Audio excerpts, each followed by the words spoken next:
Hello and welcome. It's podcast number 7.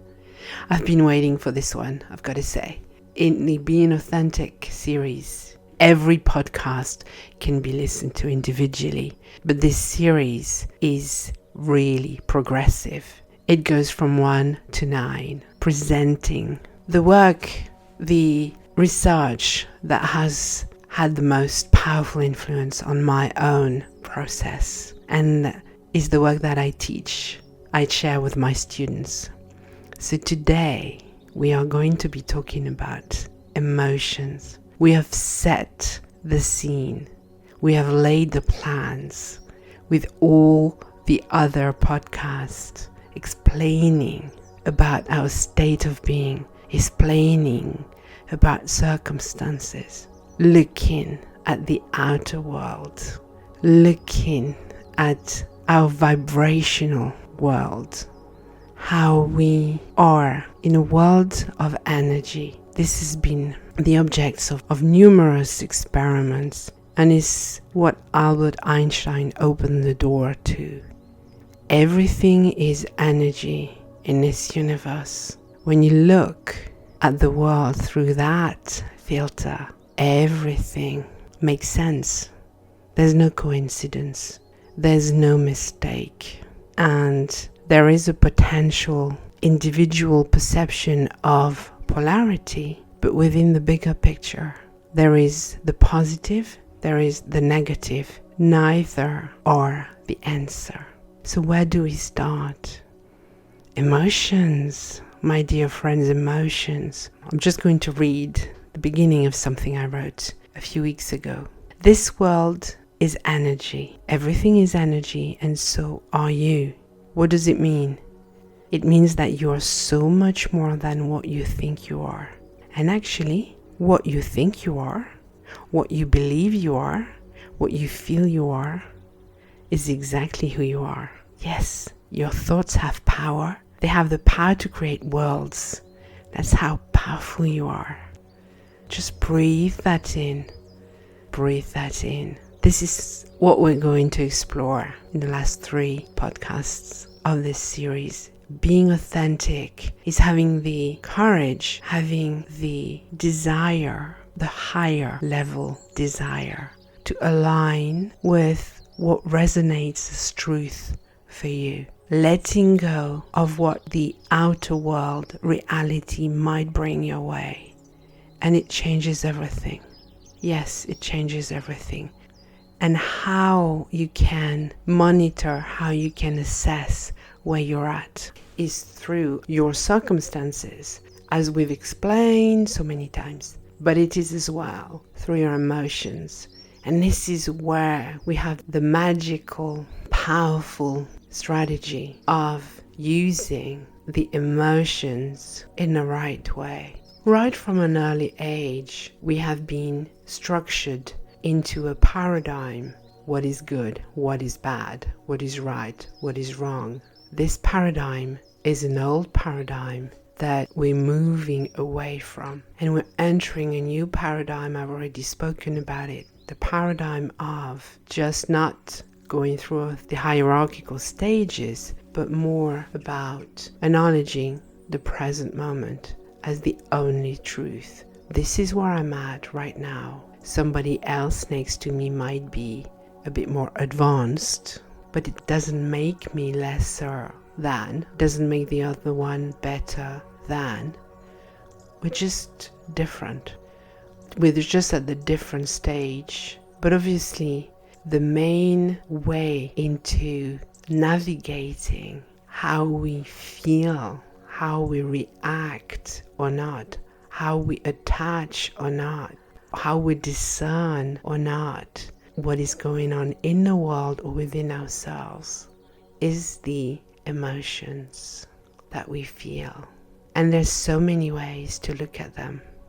Becoming emotionally mature is really, once again, looking at our emotions with an attitude of being the observer, taking a step to detach ourselves from them, using them in order to navigate this world. We are humans. We need our emotions, but not becoming a victim of our emotions. So in this podcast, we're going to talk about a first level of looking at them. And in the second one, we'll be looking at another level. There are many, many different levels. And once again, there's no right, wrong. This is just where we are at. There are stages of experiences. Some people will call these levels the various levels of dimension, moving from the 3D through the fourth dimension into the fifth. We could relate these emotions to these stages of development, but that's all they are, stages of development. We could easily liken this whole understanding of the emotion to the circumstances. It's not what happens to us that defines us, it's what we do with it. Emotions are here as a signpost, just like our circumstances. Of course, this will resonate within you if you are somebody that believes in a quantum field, in the fact that we are part of a universal intelligence, something bigger, a bigger plan, and nothing happens by coincidence. There's a meaning in everything. You start reading the world, reading through emotions, reading through what happens to you, reading through little things. Everything has a deeper meaning. And some people around you think you're nuts. I'll give you just an example which happened to me 2 weeks ago. Funny thing. So I was thinking about some people that I know who are quite steeped in fear, and in total honesty, I was judging them a little bit, and I was getting a little bit annoyed and wondering why they don't understand this idea of choice and responsibility. And I went in the kitchen and I turned the light off. It was late at night. So I pushed the button to turn the light off in the kitchen, and the light stayed on. This happened to me once about 3 years ago. And it was already at a time where there was a very definite message that I received. So I tried it again, and the second time, on off didn't change. The lights were staying on, and this is not something that keeps happening. And I just smiled to myself and I thought, okay, I closed my eyes and I went within to really feel what the message was. And I really instantly knew, keep your light on. You're judging people. Judging is something that is actually pushing your energy level down. You're contracting rather than expanding. You're judging rather than showing love and compassion.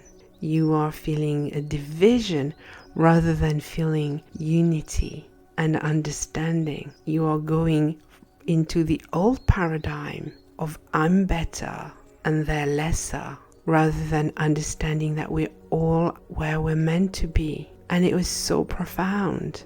And as soon as I got that, in a few seconds, I turned off the light, I pushed the button and it turned off. And it was so amazing. These little signs, I keep living them on a regular basis, and I've been for years because I'm open to that. Therefore, the universe knows that it can talk to me, it can communicate, it can give me signs. Emotions are the same. They're signposts. They're not here to harm us, to punish us, to trick us, to make us feel bad.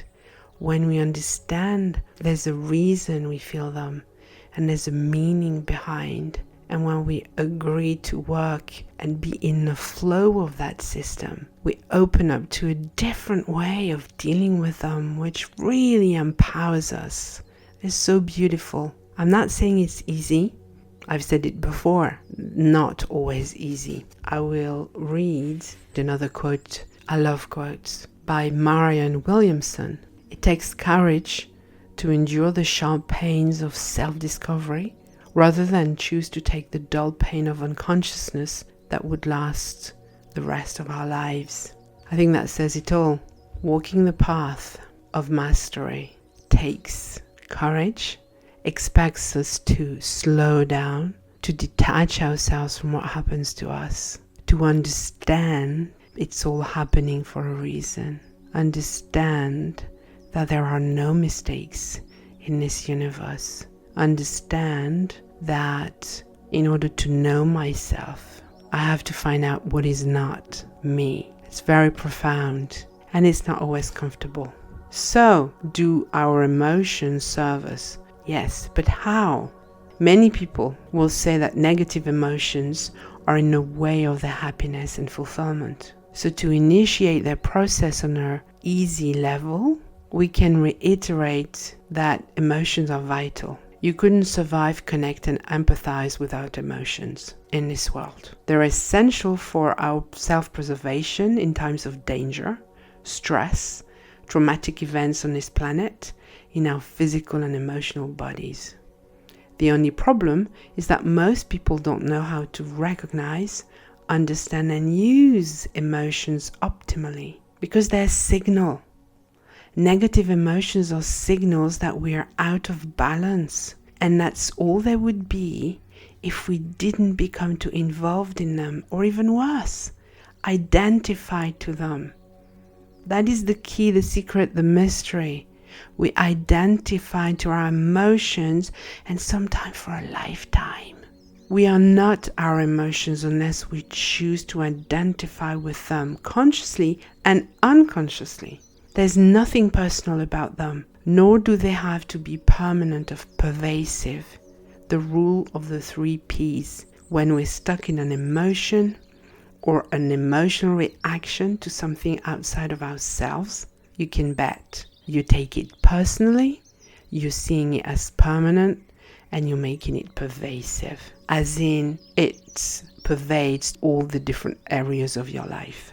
So to give you an example, let's look at the major difference between saying what you're doing is stupid and you are stupid. We've all been there, either being told these as a child or even as an adult, or saying that.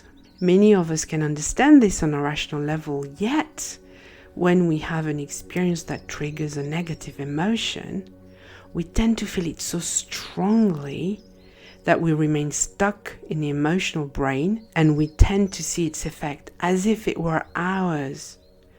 I'm scared, I'm angry, I'm guilty, I'm lonely, I'm rejected, I'm unworthy.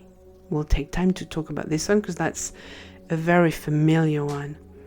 So who would we be if we instantly translated the I'm ashamed to this event, experience, thought is bringing up the feeling of shame in me?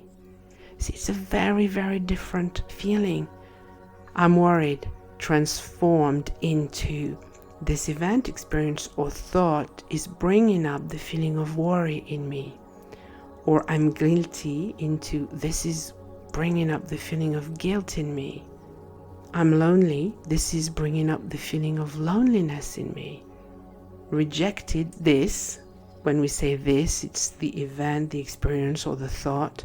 It's bringing up the feeling of loneliness, rejection in me. Unworthiness, I'm not good enough. If we turn this around into this is bringing up the feeling of not being good enough in me. See, in the midst of our inner dramas, inner scenarios, inner communication and reaction to the outer world, we forget to ask the most important questions in order to be emotionally intelligent. Questions like, for example, what is the thought, emotion, belief that I'm identifying with to produce this result? The feeling I'm feeling right now, is it true? Who do I become when I agree with it? Can I dissociate from it right now? Can I recognize that I did the best I could, or I'm doing the best I can? What needs am I not meeting? What's in the way of my choosing a new belief? Am I taking it personally? Am I seeing it as permanent or pervasive, and why? What story can I remind myself when I fall back into the hole? Am I ready to accept and love myself exactly as I am right here, right now? And on and on and on. Questioning. First of all, becoming aware of these emotions, getting ourselves off the wheel of automatic behavior. reminding ourselves that we are stuck into the same feeling, into the same dynamic, and then asking ourselves these questions and becoming an emotionally mature person. Well, we know that making mistakes is part of the whole plan. We know that failing is part of it all. It's okay to fail. We know that being lonely at times is something we'll all experience. Being rejected is something we all experience. All these emotions are here to help us. They're signals. They're here to help us understand others and understand how to react and how to become more compassionate. Because how can you be compassionate with somebody who feels rejected if you don't know what rejection is about? How can you understand the mourning process and the grief that somebody feels if you've never experienced loss? How do you understand jealousy, envy, bullying, abuse if you've never had that experience? We all share these emotions in various degrees. For some, they will be very strong, very extreme, unfortunately. But we're all on the same boat, even if you haven't been abused physically, emotionally. You know what it's like, and you have what it takes to be compassionate and loving towards somebody who has gone through that. So let's look at how we can change, and let's look at how we can transform the way we decipher our emotions into a more emotional, mature way. Again, this is from my book, Let Be, Let Love.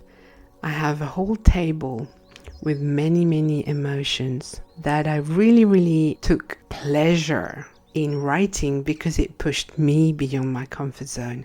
And it started when I read that statement: I welcome epic failures. How many people do you know who welcome epic failures? Just for a minute, let's look at this one. What type of mindset do you need to feel absolutely 100% comfortable with failures? Epic failures. It's a fact that a lot of the super rich people at some point in their process lost all the money and they made it all again. They made it all again. So that again would seem to indicate that everything is a strategy. When you have a strategy which works, if you lose it all, you can make it happen again. I welcome epic failures. Just breathe it in and see how that feels in your body. This is a great way to experience and feel these affirmations and really focus on how your body is with them in terms of, are you aligned with it, or does it bring some kind of slight disturbance or massive disturbance? Breathing it in. I welcome epic failures. The mindset of somebody who just goes, well, if I don't push myself, I'm never going to fail. Therefore, if I don't fail, I haven't pushed myself. That was his approach. There's many quotes about the famous sports people who will say that in order to succeed, they have failed hundreds of times. But it's a fact. Pretty much every single super successful person on the planet Earth has got that capacity, that ability to fail epically. That's a good one to start with. Breathing it in. And you know what? I would suggest to go with the list in the book and just pick the ones that you feel a contraction with and just explore and inquire. Go within, feel what it feels like, and gradually work on them in whatever way you want. Tapping is a good one. We'll talk about it later on when I give you the example of not being good enough. It's an easy way to work on yourself. I resist negative emotion and experiences, transforming it into I embrace negative emotions and experiences. I embrace negative emotions and experiences. breathing that in. Again, the whole idea of resisting takes us instantly out of alignment of the flow of energy that we are. And this is the very thing, if I were to distill the essence of what I was inspired to write in my book, it is this: do not resist. Do not try to fix, repair. Do not try to change. Be an open vessel. Take everything that comes your way because you have what it takes to deal with it. I don't feel at peace with myself, changing it into I accept myself, each and every cell of who I am. What is in me is in everybody else. What is in everybody else is in me too. Peace is a state of being. Again, once we understand that we can let go of our circumstances and we can use it, the emotions as a signpost, it is easier to shift into a new state of being. Most of us feel the need to control. The need to control stems from fear. Let's change it into I surrender and go with the flow. Surrendering can be negative for some people. The way I use it is absolutely a positive letting go, not trying to control, letting in the bigger picture.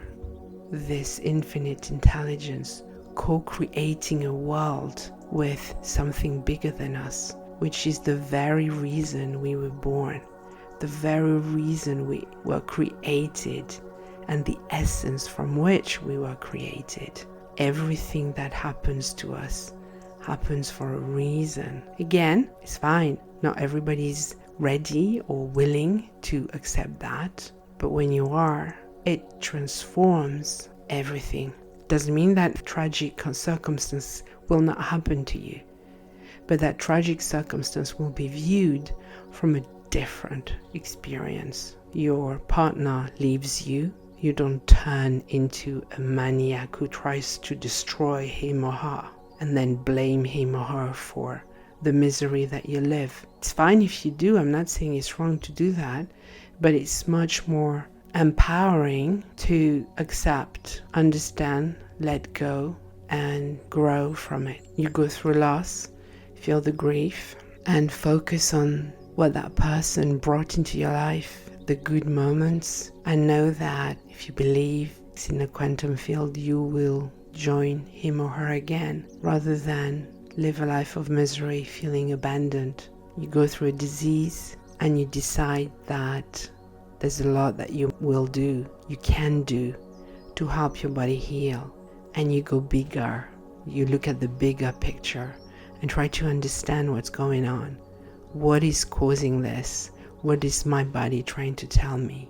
How can I learn? How can I grow? What am I doing which is actually against the principle of unity? What is this division showing me? And then you start working on your nutrition, on understanding the supplements, the lacks, on your energetic system, on your emotional system.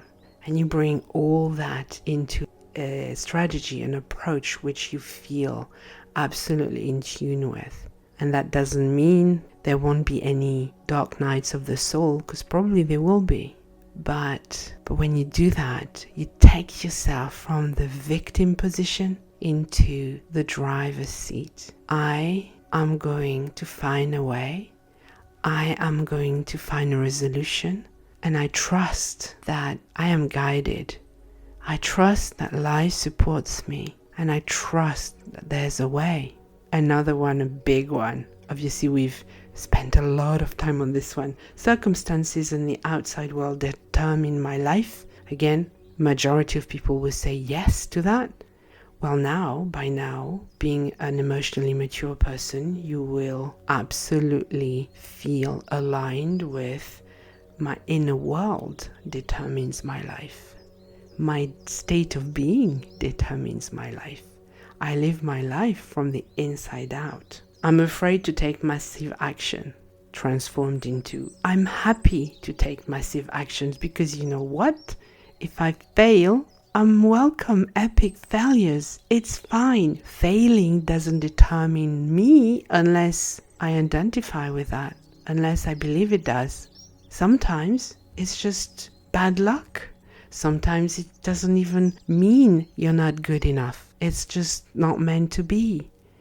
Epic failures, I'm happy to take massive actions. Because with actions, when we are in a higher level of consciousness, when we have raised our vibration to a higher level, our brain opens up to receiving information. We are more guided. We see life in a multidimensional way. We are the observer, and we can see that I might be able to do this, I might be able to do that or that.